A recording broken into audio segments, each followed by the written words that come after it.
कीमत है, बहुत अनमोल है। आप चाहे तो सरकारें बदल सकते हैं, लेकिन उसके लिए सही चयन करना जरूरी है। अभी हमने 10 साल का सरकार का कार्यकाल देखा, जोड़ दिया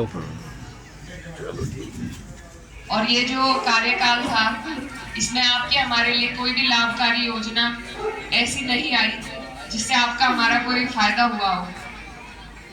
हमारे यहाँ किसान भाई हैं, किसानों का 1 साल तक धरना चला, लेकिन सरकार ने कोई सुनवाई नहीं करी। 700 हमारे किसान शहीद हो गए, लेकिन कोई भी उनके लिए, उनके परिवार वालों के लिए सरकार की तरफ से कुछ नहीं हुआ। किसानों पर गाड़ी चलाकर उन्हें कुचला गया सरकार के ही लोगों ने, लेकिन उनके खिलाफ कोई कार्रवाई नहीं हुई। तो ये सरकार सुनवाई नहीं करती, सिर्फ आदेश देती है, सिर्फ हुक्म देती है। जैसे इन्होंने वो 3 काले कानून बनाए थे, बिना कुछ सोचे समझे, किसी की सुनवाई किए, बस हमारे ऊपर लागू कर दिए। तो ये इस तरह के तानाशाहों की सरकार है, जहां आपकी हमारी सुनवाई नहीं है, ना कोई सुनवाई करने वाला है।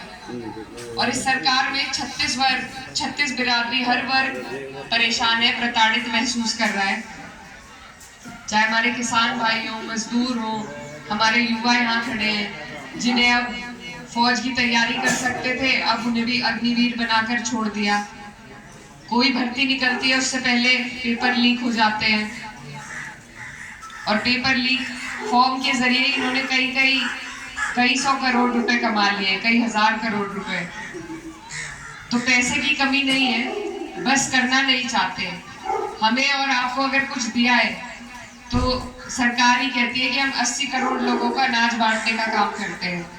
ये सरकारों का काम नहीं है कि हमें इस कदर मजबूर और लाचार बना दे कि हम अनाज के लिए भी उनकी तरफ देखें। सरकार का काम है हमें सशक्त करना, हमारे लिए ऐसी योजनाएं निकालना जिससे छोटा व्यापारी, हमारे मजदूर, हमारी बहनें, आंगनवाड़ी वाली, शिक्षा मित्र हमारे, जिससे सभी लोग सशक्त हो सके। तो ऐसी सरकार जो है उसको बदलने का ये कार्य है। और ये 5 साल के पछतावे के बाद ये टाइम आया है।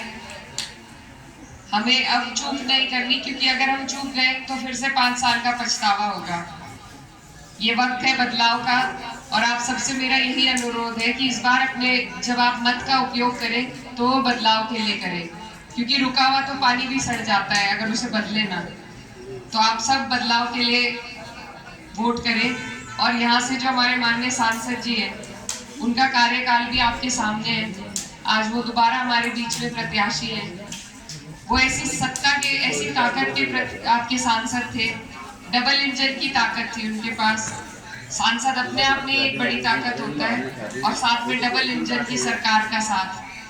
हमारे क्षेत्र के लिए जो विकास वो कर सकते थे, हमारे क्षेत्र का जो कल्याण वो कर सकते थे, यहाँ पर कोई बड़ी संस्था ला सकते थे, लेकिन ऐसा कुछ नहीं हुआ, क्योंकि उन्होंने अपने वोट भी आपसे नहीं मांगे, आपने फ्री में उन्हें वोट दिए। 90% आपने वोट दिए। वो सिर्फ एक चेहरे पर वोट मांगते हैं, अपने काम पर, अपनी योग्यता पर उन्होंने ना पहले वोट मांगे थे और ना इस बार मांगेंगे। इस बार भी वो आकर मोदी जी के चेहरे पर आपसे वोट मांगेंगे। लेकिन सोचने समझने की बात यह है कि मोदी जी हर सीट पर जाकर काम नहीं कर सकते, वो हर जगह जाकर लोगों की सुनवाई नहीं कर सकते। यहाँ की सुनवाई, यहाँ के काम यहीं का प्रतिनिधि करेगा। तो जब यहाँ के लोग मजबूत होंगे तभी आपके हमारे काम हो पाएंगे, और तभी हमें किसी सत्ता का लाभ होगा। वरना सत्ता रहती रहे जब लाभ पहुंचाने वाला कोई नहीं है। तो इसलिए आप सबसे मेरा अनुरोध है कि आप लोग जब वोट डालने जाएं, ये सारी आपकी जो परेशानियां आपने 5 साल तक सही है, उनको ध्यान रखिए। और यहाँ से समाजवादी की प्रत्याशी मैं हूँ, मैं आपकी बेटी हूँ, इस क्षेत्र की भांजी हूँ। मुझे